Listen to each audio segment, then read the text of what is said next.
Welcome to Cult Corner, I'm Matron. And I'm Inferno. And we have a review of the cult classic Killer Workout, aka Aerobicide. Yes, from 1987, directed by David A. Pryor. And this starts out, this girl gets home. Rhonda. Yes, Rhonda. She gets home from doing whatever, and she gets home and she gets a call, and it's a casting call because she was trying to be an actress and whatnot, to go out of the country and stuff because she got the part, and she's all excited, but she was told by, you know, her agent, you know, you need to have a really good tan because I told him that you had a great tan. So next scene you see she goes into the tanning salon. She is crisp. And something happens with the tanning bed and she gets barbecued pretty much. Barbecued workout instructor. And then it shifts to, you know, quite a few years later. Yeah, and she's running this... And she runs this gym, like mostly an aerobics place. There's like exercise machines and stuff there, but they're mostly focusing on like the aerobics classes and stuff. And she's working at this gym and running this gym, and she has a few employees there, and all of a sudden people start dying. Yeah, and this one blonde guy, he comes in, he gets hired by one of her kind of co-owners or whatever. Yeah, it's like a secret co-owner type thing, you know, like somebody that doesn't actually work at the place, he's just like the money man. Yeah. And this guy comes in to watch her and watch the books and stuff and whatnot, because I think that was, I don't even think he had heard about the murders yet, because they had just barely started. Yeah. And he comes in, and he and one of the other guys that works there are already kind of button heads. They don't like each other really that much. Yeah. And that's going on. And this other instructor, he's totally into not even actually helping people. Instead, his daytime activities is just watching the chicks work out. Yeah, watching the chicks work out, especially keeping track of Rhonda. He's got an obsession with Rhonda, the owner. Yes. So, yeah, and in the meantime, yeah, it just seems like people are getting knocked off here and there, and there's somebody with a kind of a pin who's like all you see is the hand, and it's like a big safety pin. It's a really goofy way of getting somebody killing you, like you know, all the weapons you could think of, like but they use this big safety pin, you know, like a really big one. Yeah. And you know, so that's going on, and then there's like the fighting between the blonde guy. And it just seems like they're there to fight. There's no reason why they would want to. He'd have this total agenda to hurt the blonde guy because they just met. Like, and all of a sudden they're fighting in the fucking parking lot, and then later on they're going at it again. And it just seems like it's just there's no really great reason behind it. No, they just don't like each other. Basically, is most of it. And it's really weird because most of the workers at this place don't even actually seem to really work that much. It's like they show up to work and then they jump in a car with some chick and like take off to go over to her house or whatever. Yeah, it's like, they're just there to be there. Basically, just seeing her a little bit and then go do whatever, you know. Yeah, yeah. And strangely enough, maybe the pay's not that good. Rhonda had gotten barbecued, like we said in the beginning, but you don't see any signs of it on her face, on her hands. You know, you don't see any of it. You don't see scars. You don't see burning. So, you know, it's almost like you forget that it was even the same person at first, but it does come integral in the plot later on. Like, especially with the cop and that. Yeah. And anyway, so eventually there's this detective that comes in, you know, because of these killings. Yeah, because obviously bodies are piling up here. And he comes in and... well, it's funny, they're still getting new people to come in, new clients to come in to work out. Yeah, I mean, business is still booming, even though people are dying. Yeah. And they're like, oh, well, see you at class tomorrow! You know? It's like, really bizarre there. I'll bring the fruit punch! You know, whatever. Yeah. But the detective is actually focusing on Rhonda from like the get-go, you know. He's like, well, why this and why that and this, that, and then she's like, dude, people are dying, I'm trying to run a business, get out of my face.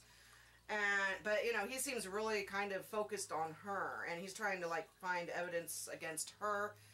And there's one point he's like a real dick to her. He's like you know, I know you've been burnt, you know, and he's like, I know about the accident and the fire, and you can't get any man, and so you're angry. No man's going to sleep with a crispy girl, like a burnt girl, you know. He's such a dick. He is. He's like just totally harsh. Like, no man on planet Earth would ever sleep with you, and you're just jealous of the other women, and that's why you're killing them. Yeah. So. And she's like, what the hell, dude?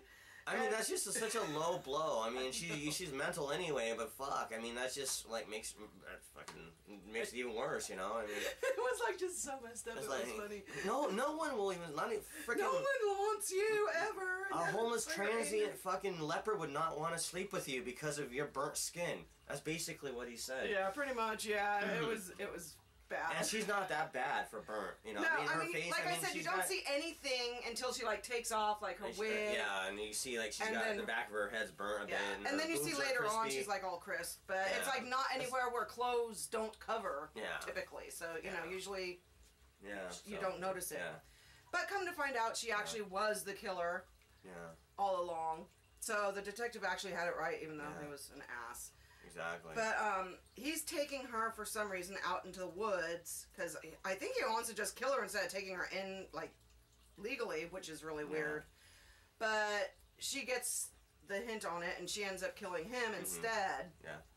And I guess apparently buries him. They didn't cover that, but you know, you assume she probably got rid of him the way he was going to get rid of her. And it's back to business as usual, and business is booming. And it shows her kind of like holding the clip, you know, and like. Yeah, what it was, the murder weapon was like her key ring clip. You know, it's like a big safety pin on for her key ring. And she's ready for new clients to kill, like, you know, and then that's pretty much the end. And so yeah, this stars Marcia Carr as Rhoda, the killer main character. David Campbell is the detective. Fritz Matthews is Jimmy, Ted Pryor is Chuck, and Teresa Vanderwood is Jamie, which was one of the other chicks that worked there and stuff. This has like a trailer which they made, I think, for this release. Yeah, this is actually, honestly, for a Blu-ray release, this is not very great. Yeah, I mean, they say it's the best they can find the quality, but I didn't. You just wonder. You think they would have like a theatrical trailer or something? Yeah, there was no theatrical trailer. Hardly any. There's really nobody talking about the film. It's just they have some really film photos in here, like different, and they show some kind of artwork of the past VHSs, you know, that they released. And that part was kind of cool, but I mean, really, it doesn't have much special features. The movie itself isn't as. It's not widescreen, which is no, it's not widescreen. It's not as crisp as it could have been. I mean, it's barely above like VHS quality. Right. Yeah. I mean, you know, it's not even quite even reaching DVD quality. No, really, it's And if that's if that's all they have, that would kind of suck. But you know, I mean, at least it's out, and you know, you guys can see it, which is cool. But I think they could have done better. They could have somebody that was like, you had Ted Pryor, the director, to talk about it, or some people who somebody who acted in it, or something. You know, to discuss more about the movie, or even talk about the special effects. Not that they were grand special effects, but you know, somebody, you know, do something for it. And all sudden, when it's all said and done, I wouldn't recommend the Blu-ray. I would recommend the DVD if you want to just get this, because it's really probably not going to be any different. You know, it's not really. No, it's just going to have probably the same kind of, you know, viewing quality, and you know, you really don't need the Blu-ray to see that, and DVD would work just fine. Yeah. You know, so, and my negative about this is like, you know, I think the features are lacking. They didn't put much love into this. No, it's just sort of they slapped it together and like, here you go, here's a movie. And you know, for what they put on here, this should be a lot cheaper, I believe. So yeah, I mean, you paid nearly $20 for this Blu-ray, and it probably should be $12 with what you get. Yeah, maybe. Yeah. Or 10, actually, probably closer to, because it's just, it really doesn't have much to it, and like we said, the quality isn't all that super great, and they say it's the best they can find, but still, you know, it's like, you know. Yeah. It's like, what exactly am I paying for here? Yeah, so, it's disappointing a bit. I mean, I do like this movie.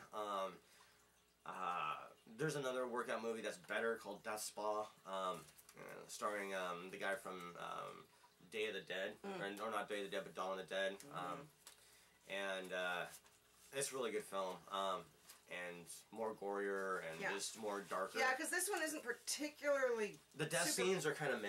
Yeah, they're kind of meh. I mean, and it's basically a movie about showing chicks bouncing up and down doing jazzercise in their little leotards. It's pretty a little bit of nudity, but not much. Surprisingly, for this type of film, you'd think it would be more nudity too, but there's not. No, it's just like leotards bouncing up and down boobs. Yeah. For the most part. So yeah, decent slasher from the 80s. If you guys like slasher films and the more obscure slashers, go give this. I mean, yeah, it's worth giving a shot. Yeah, I mean, you might like it. I do. I mean, it's not the best slasher in the world, but it's decent. Yeah. So, how many stars are you gonna rate this out of 10? I'm gonna give it a 5, honestly. Yeah, 5, 4.5, 5 for me.